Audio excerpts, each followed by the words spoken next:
Election officer ಮಾತಾಡ್ತೋ ನಾವೇ ಮಾತಾಡೋಣ ಮುಗಿದ ನಮ್ಮ ಡ್ಯೂಟಿ.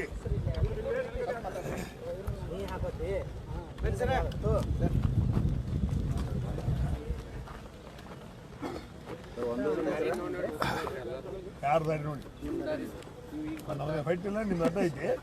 ಈಗ ನಾವು ನೋಡಿದ್ವಿ ಈಗ ಯಾಕೋರಿ ಇಲ್ಲೇ ಹುಡುಗರು ಜಗಳ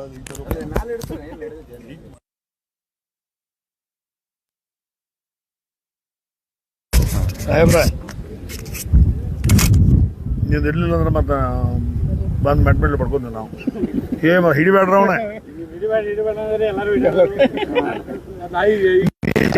ಹಾಕೊಂಡಿದ್ದೀವಿ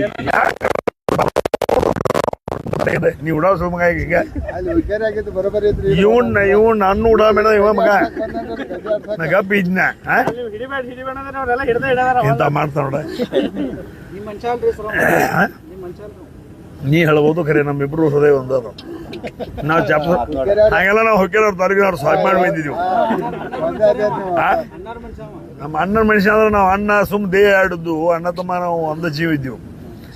ಇವತ್ತು ಪ್ರಾಥಮಿಕ ಕೃಷಿ ಪತ್ತಿನ 15 ಸ್ಥಾನಗಳಿಗೆ ನಡೆದಂಥ ಚುನಾವಣೆಯಲ್ಲಿ ಹುಕ್ಕೇರಿ ಮತಕ್ಷೇತ್ರದ 92 ಮತದಾರರು ಮತದಾನ ಮಾಡಬೇಕಾಗಿತ್ತು. ಪ್ರತಿಶತ 100ಕ್ಕೆ 100ರಷ್ಟು ಮತದಾನ ಆಗಿದೆ. ಬಂದು ಮತದಾನ ಮಾಡಿರ್ತಕ್ಕಂಥ ಯಾವತ್ತು ಮತದಾರರಿಗೆ ಈ ಸಂದರ್ಭದಲ್ಲಿ ನಮ್ಮ ತಾಲೂಕಿನ ಹಿರಿಯರ ಪರವಾಗಿ ನನ್ನ ಪರವಾಗಿ ಧನ್ಯವಾದಗಳನ್ನು ಹೇಳಲಿಕ್ಕೆ ಇಚ್ಛೆ ಪಡ್ತಾ ಇದ್ದೇನೆ. ಮತ್ತು ವ್ಯವಸ್ಥಿತವಾಗಿ ಮಾನ್ಯ ಜಿಲ್ಲಾಧಿಕಾರಿಗಳು, ಚುನಾವಣಾಧಿಕಾರಿಗಳು, ಜಿಲ್ಲಾಧಿಕಾರಿಗಳು ಮತ್ತು ಅಸಿಸ್ಟೆಂಟ್ ಕಮಿಷನರ್ ಅವರು ಒಟ್ಟಿನಲ್ಲಿ ಜಿಲ್ಲಾಡಳಿತ ಈ ಚುನಾವಣೆಯನ್ನು ಎಲ್ಲ ಇಲಾಖೆಗಳ ಸಹಕಾರದೊಂದಿಗೆ ಬಹಳ ಶಾಂತ ರೀತಿಯಿಂದ ವ್ಯವಸ್ಥಿತವಾಗಿ ನಡೆಸಿಕೊಟ್ಟದ್ದಕ್ಕಾಗಿ ಅವರಿಗೂ ಸಹಿತ ಈ ಸಂದರ್ಭದಲ್ಲಿ ಜಿಲ್ಲಾಡಳಿತಕ್ಕೂ ನಾನು ಧನ್ಯವಾದಗಳನ್ನು ಹೇಳಲಿಕ್ಕೆ ಇಚ್ಛೆ ಪಡ್ತಾ ಇದ್ದೆ.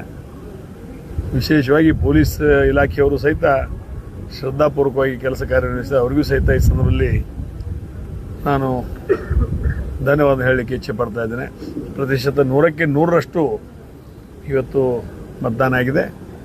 ಈ ಒಂದು ಚುನಾವಣೆಯಲ್ಲಿ ಬರುವ ಸಾಯಂಕಾಲ 5 ಗಂಟೆಗೆ ಏನು ಚುನಾವಣೆ ಅನೌನ್ಸ್ ಮಾಡ್ತಾರೆ, ಆ ಸಂದರ್ಭದಲ್ಲಿ 9ನೇ ಬಾರಿ ರಮೇಶ್ ಕತ್ತಿ ಬೆಳಗಾವಿ ಜಿಲ್ಲಾ ಮಧ್ಯವರ್ತಿನ ಬ್ಯಾಂಕಿನ ನಿರ್ದೇಶಕನಾಗಿ ಆಯ್ಕೆಯಾಗಿ ನಾನು ಬ್ಯಾಂಕಿಗೆ ಪಾದಾರ್ಪಣೆ ಮಾಡ್ತೇನೆ. ಬಹುಶಃ ಇದು ಕರ್ನಾಟಕ ರಾಜ್ಯ ಅಲ್ಲ, ಬಹುಶಃ ದೇಶದಲ್ಲಿ 45 ವರ್ಷ ಸತತವಾಗಿ 9 ಸಲ ನಿರ್ದೇಶಕರಾಗಿ ಆಯ್ಕೆಯಾದಲ್ಲಿ ನಾನು ಒಂದು ದಾಖಲೆಯನ್ನು ಮಾಡ್ತೇನೆ. ಸಾಯಂಕಾಲ 5 ಗಂಟೆಗೆ ಎಷ್ಟು ಮತಗಳ ಅಂತರದಿಂದ ಆಯ್ಕೆ ಆಜ್ಞೆ ಅನ್ನೋದ್ರ ಬಗ್ಗೆ ಮಾನ್ಯ ನಮ್ಮ ಚುನಾವಣಾಧಿಕಾರಿಗಳು ಘೋಷಣೆ ಮಾಡ್ತಾರೆ ಅನ್ನೋ ಮಾತನ್ನು ಹೇಳಿ ತಮ್ಮೆಲ್ಲರಿಗೂ ಒಂದು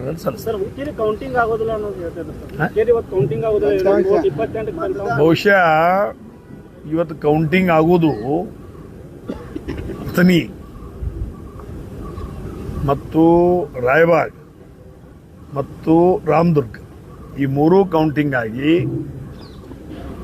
ಘೋಷಣೆ ಅಧಿಕೃತವಾಗಿ ಮಾಡ್ತಾರೆ. ಇನ್ನು ಉಳಿದಂಥ ಬೈಲೊಂಗಲ್, ಕಿತ್ತೂರ್ ಮತ್ತು ನಿಪ್ಪಾಣಿ, ಹುಕ್ಕೇರಿ ಈ 4 ಕೌಂಟಿಂಗನ್ನು ಮಾಡ್ತಾರೆ. ನಮ್ಮ ಎದುರಿಗೇನೆ ಕೌಂಟಿಂಗನ್ನು ಮಾಡ್ತಾರೆ.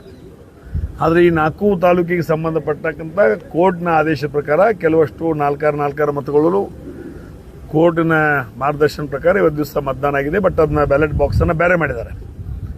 ಅದಕ್ಕೆ ಈಗ ನಾವು ಮೇನ್ ಬಾಕ್ಸ್ ಏನಿದೆ ಅದನ್ನು ಕೌಂಟಿಂಗ್ ಮಾಡಿ ಎಷ್ಟು ಯಾರಿಗೆ ಬಂದು ಅನ್ನೋದ್ರ ಬಗ್ಗೆ ಮಾಹಿತಿಯನ್ನು ಕೊಡ್ತಾರೆ.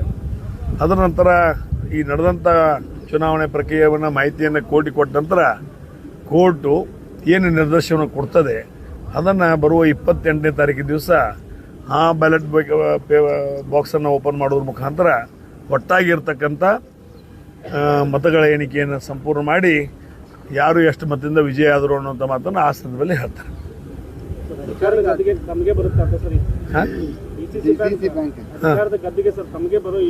ಹೌದು, ಮದೀಗ ಓಡಾಕ್ ನಿಂತಾರ ಫಸ್ಟ್ ನಾನೇ ಬರ್ತಂತ ನೆಕ್ಕಿದಾಗ ನಿಲ್ತಾನು, ಮದೀಗ ನಾ ಆಶೆ ಬರುತ್ತನು.